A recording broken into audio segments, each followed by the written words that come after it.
स्वागत है दोस्तों आपका आज की बेहद बड़ी और महत्वपूर्ण खबरों में। क्या 3 मई को खत्म हो जाएगा लॉकडाउन? कितना तैयार है हिंदुस्तान? पूरी दुनिया में कोरोना संक्रमण के 30 लाख से ज्यादा केस सामने आ चुके हैं। 2 लाख से ज्यादा लोग काल के गाल में समा गए। भारत में भी हालात चिंताजनक हैं। 33,000 से ज्यादा मामलों में अब तक 1,000 लोग अपनी जान गंवा चुके हैं। दूसरे देशों की तरह भारत सरकार को संक्रमण रोकने का जो रास्ता बेहतर दिख रहा है वह है लॉकडाउन, लेकिन इसने जिंदगी और अर्थव्यवस्था का पहिया रोक दिया है। दरअसल लंबे लॉकडाउन से अर्थव्यवस्था को नुकसान पहुंच रहा है, लेकिन अगर सब ठीक रहा तो भारत अगले सोमवार यानी 3 मई से लॉकडाउन खोल सकता है। लोग काम पर लौट सकते हैं। भले ही स्कूल, कॉलेज, सिनेमाघर फिलहाल ना खुलें, लेकिन उन दुकानों का ताला खुल सकता है जो प्राथमिक सेवाएं के भीतर आती हों और भीड़ भी इकट्ठी नहीं हो। विशेषज्ञ की माने तो अगर इसी तरह हालात बने रहे तो अर्थव्यवस्था टूट सकती है। दरअसल आने वाले समय में कोरोना संक्रमण और फैलने की आशंका है। यदि 3 मई को लॉकडाउन हटा दिया जाता है तो भारत में वुहान मॉडल को अपनाना होगा, जहां 1 करोड़ 10 लाख की आबादी के लिए 5 सदस्यों वाली 1800 टीम बनाई गई थी, जो जमीनी स्तर पर जाकर कोरोना पॉजिटिव मरीजों को चिन्हित करती थी। भारत में सरकार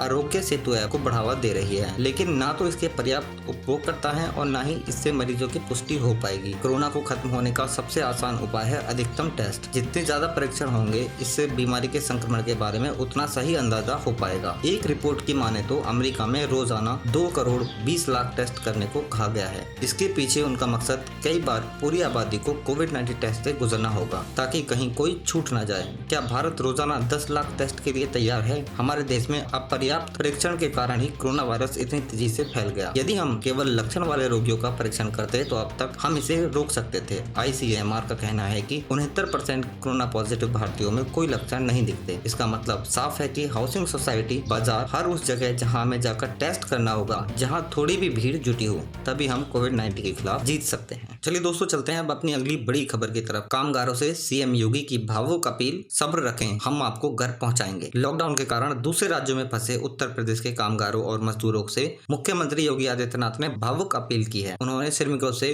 गुरुवार को कहा कि वे सब्र रखें। सरकार उन्हें उनके घर तक पहुंचाने की विस्तृत कार्य योजना तैयार कर रही है। सभी प्रवासी कामगार व श्रमिक भाई बहनों से अपील है कि जिस धैर्य का परिचय आप सभी ने अभी तक दिया है, उस धैर्य को बनाए रखें। पैदल ना निकलें। जिस राज्य में हैं, वहां की सरकार के संपर्क में रहें। आप सभी की सुरक्षित वापसी के लिए संबंधित राज्य सरकार से वार्ता कर परियोजना बनाई जा रही है। उत्तर प्रदेश सरकार के एक प्रवक्ता ने बताया कि मुख्यमंत्री ने कोरोना वायरस महामारी के मद्देनजर गठित टीम 11 के अधिकारियों के साथ समीक्षा बैठक के दौरान सभी राज्यों में फंसे उत्तर प्रदेश के कामगारों और श्रमिकों से भावुक अपील की है। योगी ने कहा कि कामगारों ने अभी तक जिस धैर्य का परिचय दिया है उसे बनाए रखें। संबंधित राज्यों की सरकारों से संपर्क कर सभी को घर सुरक्षित पहुंचाने की विस्तृत कार्य परियोजना तैयार की जा रही है, इसलिए वे जहां हैं वहीं रहें। उन्होंने अपील की है कि सभी मजदूर और कामगार संबंधित राज्य सरकार के संपर्क में रहें और घरों के लिए पैदल ना निकलें। उन्होंने कहा कि यूपी सरकार ने संबंधित सभी राज्यों को पत्र लिखकर वहां फंसे मजदूरों का नाम, पता, मोबाइल नंबर और मेडिकल रिपोर्ट समेत विस्तृत विवरण मांगा है। प्रवक्ता ने बताया कि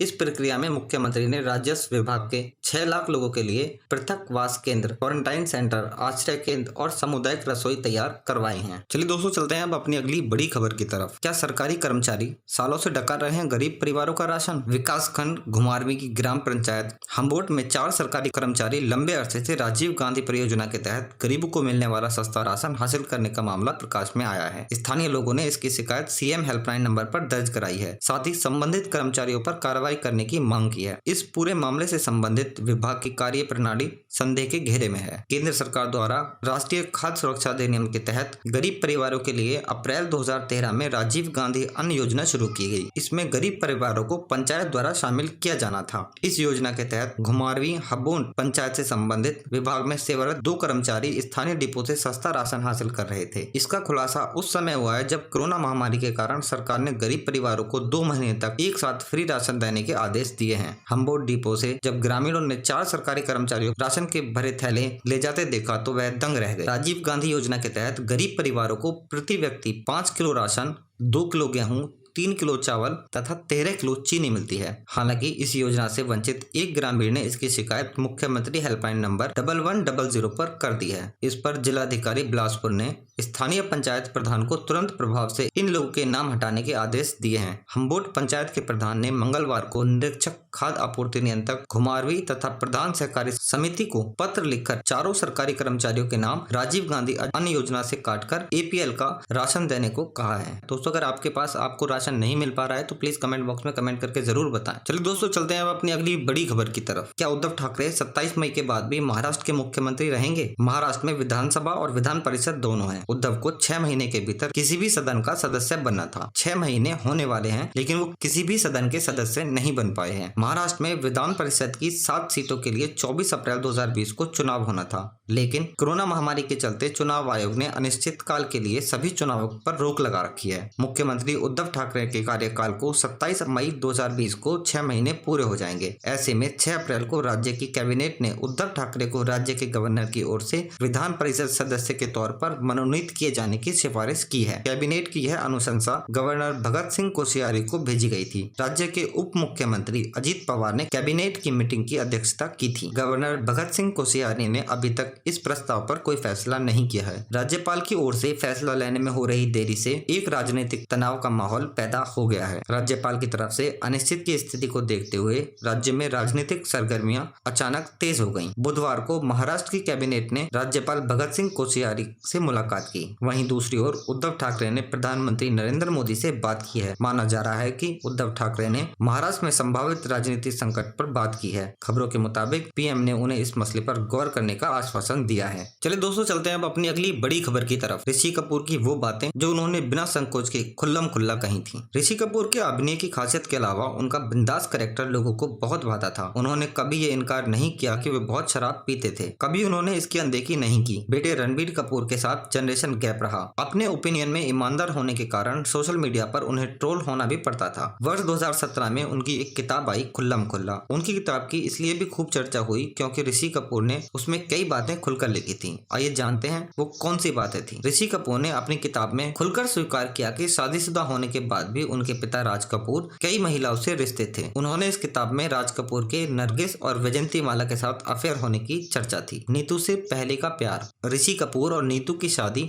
बॉलीवुड की चर्चित शादियों में से एक है, लेकिन अपनी किताब में ऋषि कपूर ने स्वीकार किया है कि वे एक पारसी लड़की के प्यार में कैसे पागल थे। उन्होंने किताब में लिखा कि उस पारसी लड़की का नाम यास्मीन मेहता था। ये वाकई उनकी पहली फिल्म बॉबी के आने से पहले का था, जब राजेश खन्ना हो गए थे नाराज। यास्मीन मेहता और डिम्पल कपाड़िया से जुड़ा एक और वाकया ऋषि कपूर ने अपनी किताब में शेयर किया। वो बताते हैं कि जब वो यास्मीन को डेट कर रहे थे तो यास्मीन ने उन्हें एक रिंग भेंट की थी। बॉबी की शूटिंग के दौरान डिम्पल ने वो रिंग अपने हाथ में पहन ली, फिर उसे अपने पास रख लिया। जब राजेश खन्ना ने डिम्पल को प्रपोज किया तो उन्होंने डिम्पल की उंगली में वो रिंग देखी और उसे जुहू के अपने घर के पास समुद्र में फेंक दिया। अपनी किताब में उन्होंने लिखा कि मल्टी स्टार एक्शन फिल्मों में काम करना सेकंड लीड के लिए मुश्किल होता है। ऋषि कपूर ने एक पुरस्कार भी खरीदा था। ऋषि कपूर ने अपने और अमिताभ बच्चन के रिश्ते के बारे में लिखते हुए बताया कि शायद बॉबी के बेस्ट एक्टर का पुरस्कार मिलने के कारण अमिताभ उनसे चिढ़ गए थे। ऋषि कपूर के अनुसार अमिताभ बच्चन ने उम्मीद लगा रखी थी कि उन्हें जंजीर के लिए बेस्ट एक्टर का अवार्ड मिलेगा, लेकिन यह अवार्ड ऋषि कपूर को बॉबी के लिए मिल गया। बता दें कि 67 साल की उम्र में ऋषि कपूर का निधन हो गया। भगवान उनकी आत्मा को शांति दे। धन्यवाद दोस्तों। अगर आपको ये वीडियो पसंद आई है तो प्लीज एक लाइक करें, शेयर करें और चैनल को सब्सक्राइब करना ना भूलें। धन्यवाद।